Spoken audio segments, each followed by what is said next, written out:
Et si je vous disais que certaines entreprises ne meurent pas à cause du manque d'argent, mais à cause de l'injustice qu'elles entretiennent en silence? Des employés compétents quittent leur poste. La motivation disparaît. La confiance s'effondre.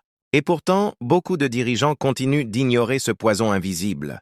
Restez jusqu'à la fin de cette vidéo, car vous allez découvrir les 6 coups cachés de l'injustice organisationnelle. Si vous aimez les contenus sur le management, le leadership et le développement professionnel, abonnez-vous maintenant, activez la cloche de notification et rejoignez notre communauté pour ne manquer aucune leçon qui peut transformer votre carrière et votre organisation. Étape 1. La démotivation silencieuse. Écriture. Lorsqu'un employé constate que ses efforts ne sont pas récompensés équitablement, il cesse progressivement de donner le meilleur de lui-même. Il arrive à l'heure, exécute les tâches minimales, mais son enthousiasme disparaît. Ce phénomène est dangereux parce qu'il est silencieux. L'entreprise croit avoir des employés présents, alors qu'en réalité, elle a perdu leur engagement. L'injustice transforme les collaborateurs passionnés en simples exécutants. Étape 2.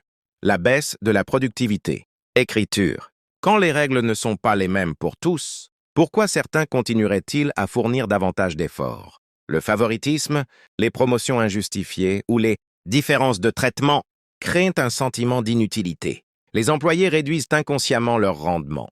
L'organisation paie des salaires, mais n'obtient plus la pleine valeur du potentiel humain qu'elle possède. Étape 3. La fuite des meilleurs talents. L'un des coups les plus douloureux de l'injustice organisationnelle est la perte des meilleurs éléments.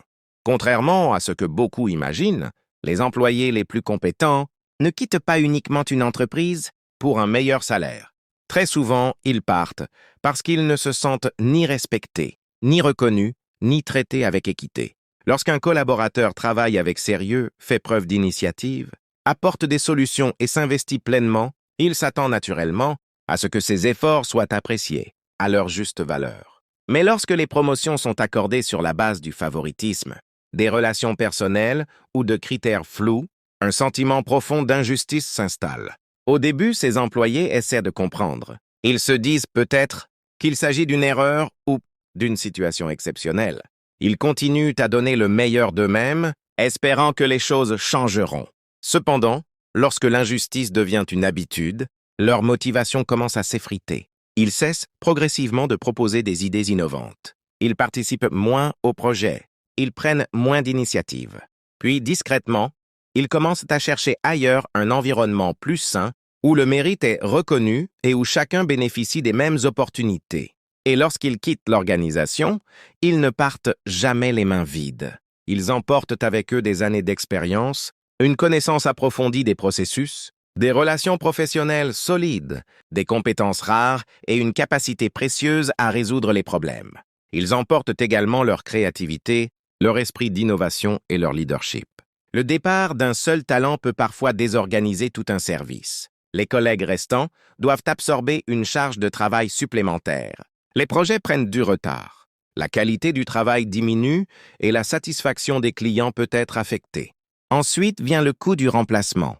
Publier une offre d'emploi, trier les candidatures, organiser les entretiens, recruter, former le nouvel employé et attendre plusieurs mois avant qu'il atteigne le même niveau de performance que son prédécesseur.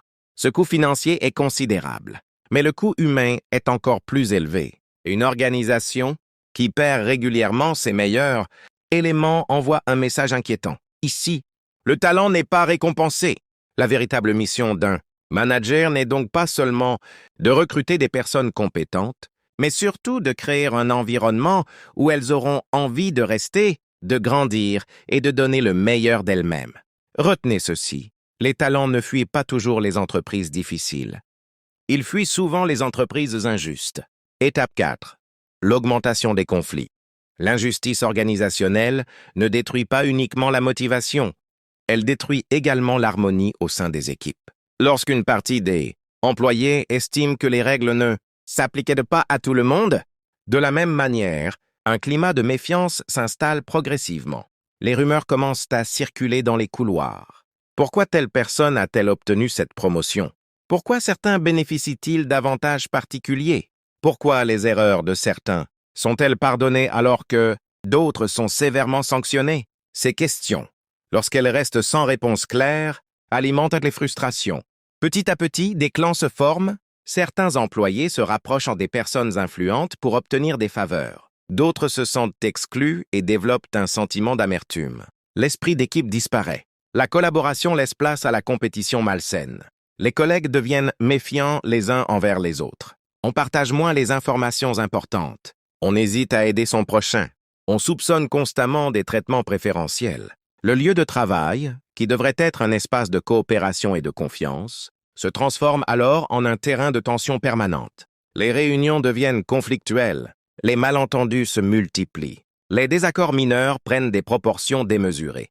Le respect mutuel s'effrite et la communication devient difficile. Cette situation a des conséquences directes sur la performance collective. Une équipe divisée ne peut pas atteindre des résultats exceptionnels. Son énergie est consommée dans les disputes, les rivalités et les stratégies de défense. Plutôt que dans la réalisation des objectifs communs, l'organisation perd du temps, de l'argent et des opportunités de croissance. Le plus grave, c'est que ces conflits finissent par contaminer la culture de l'entreprise. Les nouveaux employés adoptent rapidement les mêmes comportements, convaincus que l'injustice est devenue la norme. Un manager sage comprend que la paix au sein d'une équipe ne repose pas uniquement sur des compétences techniques ou des procédures bien définies. Elle repose avant tout sur un sentiment partagé d'équité et de justice. Là où règne la justice, la confiance grandit. Là où règne la confiance, la collaboration s'épanouit. Et là où la collaboration s'épanouit, les organisations accomplissent des performances extraordinaires. N'oubliez jamais ceci. Une injustice tolérée aujourd'hui peut devenir le conflit destructeur de demain. Étape 5. La destruction de la réputation. Pendant longtemps, les entreprises pensaient que leur réputation dépendait uniquement de la qualité de leurs produits, de leurs services ou de leur campagne de communication. Mais aujourd'hui, les choses ont changé. À l'ère des réseaux sociaux et de la circulation rapide de l'information, la réputation d'une organisation se construit autant à l'intérieur qu'à l'extérieur de ses murs. Ce que vivent les employés finit toujours par se savoir. Les collaborateurs parlent entre eux. Les anciens employés partagent leurs expériences avec leurs proches. Certains témoignent publiquement sur les plateformes professionnelles. Les candidats se renseignent avant d'accepter une offre d'emploi. Les partenaires observent le climat interne avant de s'engager durablement. Une entreprise peut investir des millions dans son image de marque, mais si ses propres employés dénoncent l'injustice, le favoritisme ou les traitements inéquitables, cette image peut s'effondrer en quelques instants. En réalité, les employés deviennent les premiers ambassadeurs de l'organisation, ou ses plus grands détracteurs. Lorsqu'ils se sentent respectés, écoutés et traités équitablement, ils parlent avec fierté de leur entreprise. Ils recommandent leur employeur à d'autres talents. Ils défendent la réputation de leur organisation même en dehors du cadre professionnel. Mais lorsque l'injustice s'installe, le discours change. Ils racontent les promotions accordées sans mérite. Ils évoquent les humiliations subies. Ils dénoncent les différences de traitement. Ils expliquent comment certains efforts ont été ignorés tandis que d'autres ont été récompensés, sans raison valable. Et ces récits influencent profondément la perception du public. Peu à peu, les meilleurs candidats hésitent à rejoindre l'entreprise. Les profils les plus compétents préfèrent orienter leur carrière vers des organisations reconnues pour leur équité et leur transparence. Les partenaires commencent à douter. Les investisseurs deviennent prudents. Les clients eux-mêmes peuvent perdre confiance, car ils savent qu'une entreprise, incapable de traiter correctement ses propres employés, peut difficilement garantir des relations saines avec ses parties prenantes. La réputation est semblable à un miroir. Il faut des années de cohérence, d'efforts et de crédibilité pour la construire. Mais quelques actes d'injustice répétés suffisent parfois à la fissurer. Et une réputation détruite ne se répare pas facilement. Même après avoir corrigé certaines pratiques, les traces du passé continuent souvent d'alimenter la méfiance. C'est pourquoi les dirigeants responsables comprennent qu'il ne suffit pas de paraître juste. Il faut réellement l'être. L'équité ne doit pas être une stratégie de communication. Elle doit devenir une culture et une valeur profondément ancrée dans les décisions quotidiennes. Étape 6. Le risque d'effondrement organisationnel. Après la démotivation silencieuse, la baisse de la productivité, la fuite des meilleurs talents, l'augmentation des conflits et la destruction progressive de la réputation, il reste une dernière conséquence, la plus grave de toutes, le risque d'effondrement, les idées nouvelles cessent d'émerger. Les managers consacrent davantage de temps à gérer des crises internes qu'à développer leur organisation. Les clients remarquent une baisse de qualité. Les partenaires deviennent hésitants. Les meilleurs profils refusent les opportunités proposées. L'entreprise perd progressivement sa capacité à se renouveler et à affronter la concurrence. Et pourtant, certains dirigeants pensent encore que ces difficultés peuvent être résolues uniquement par davantage de budget, une nouvelle technologie ou une restructuration administrative. Mais aucune stratégie, aussi brillante soit-elle, ne peut durablement sauver une organisation qui a perdu le sens de l'équité. Aucun logiciel ne remplacera la confiance. Aucune machine ne remplacera le respect. Aucun investissement financier ne compensera l'absence de justice. Le véritable leadership ne consiste pas à protéger un cercle restreint de privilégiés. Le véritable leadership consiste à créer un environnement où chacun se sent respecté, écouté et évalué selon des critères transparents. Un grand dirigeant ne demande pas « Qui est mon proche ?». Il demande plutôt « Quelle est la décision la plus juste pour l'ensemble de l'organisation ?» Il récompense le mérite. Il corrige les erreurs avec impartialité. Il applique les règles de manière équitable. Il traite chaque collaborateur avec dignité.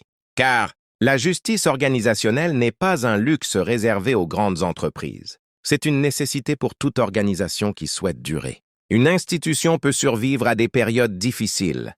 Elle peut traverser des crises économiques. Elle peut faire face à la concurrence. Mais elle ne peut pas survivre longtemps.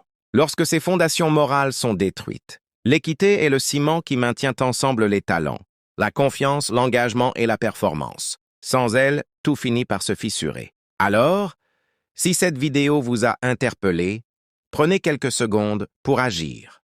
Écrivez en commentaire « La justice construit les grandes organisations ». Dites-nous également, avez-vous déjà été témoin d'une injustice au travail? Quelles conséquences avez-vous observées? Si ce contenu vous a apporté de la valeur, abonnez-vous dès maintenant à cette chaîne. Activez la cloche de notification pour ne manquer aucune de nos prochaines vidéos sur le management, le leadership et le développement professionnel. Aimez cette vidéo afin qu'elle puisse toucher davantage de personnes. Partagez-la avec vos collègues, vos managers, vos responsables d'équipe, vos amis entrepreneurs et tous ceux qui ont le pouvoir d'influencer positivement le monde du travail. Conclusion forte. L'injustice organisationnelle ne fait pas toujours de bruit. Elle n'annonce pas son arrivée. Elle progresse discrètement dans les décisions quotidiennes, les promotions injustifiées, les silences complices et les inégalités tolérées. Mais jour après jour, elle détruit lentement ce que des années d'efforts, de sacrifices et de travail acharné ont permis de construire. Elle éteint la motivation, elle chasse les talents, elle divise les équipes, elle salit les réputations et, à terme, elle menace l'existence même de l'organisation. Le choix appartient désormais à chaque dirigeant, à chaque manager et à chaque collaborateur. Fermez les yeux face à l'injustice ou avoir le courage de défendre l'équité. Choisissez de reconnaître le mérite. Choisissez de traiter chacun avec respect. Choisissez l'intégrité même lorsque personne ne regarde. Parce qu'une organisation juste ne se contente pas de réussir. Elle inspire, elle transforme et elle laisse un héritage durable. N'attendez pas qu'il soit trop tard. Choisissez l'équité aujourd'hui pour préserver l'avenir de votre organisation. Et souvenez-vous toujours de cette vérité. L'injustice organisationnelle ne fait pas toujours de bruit, mais elle détruit lentement ce que des années d'efforts ont construit. Choisissez l'équité avant qu'il ne soit trop tard.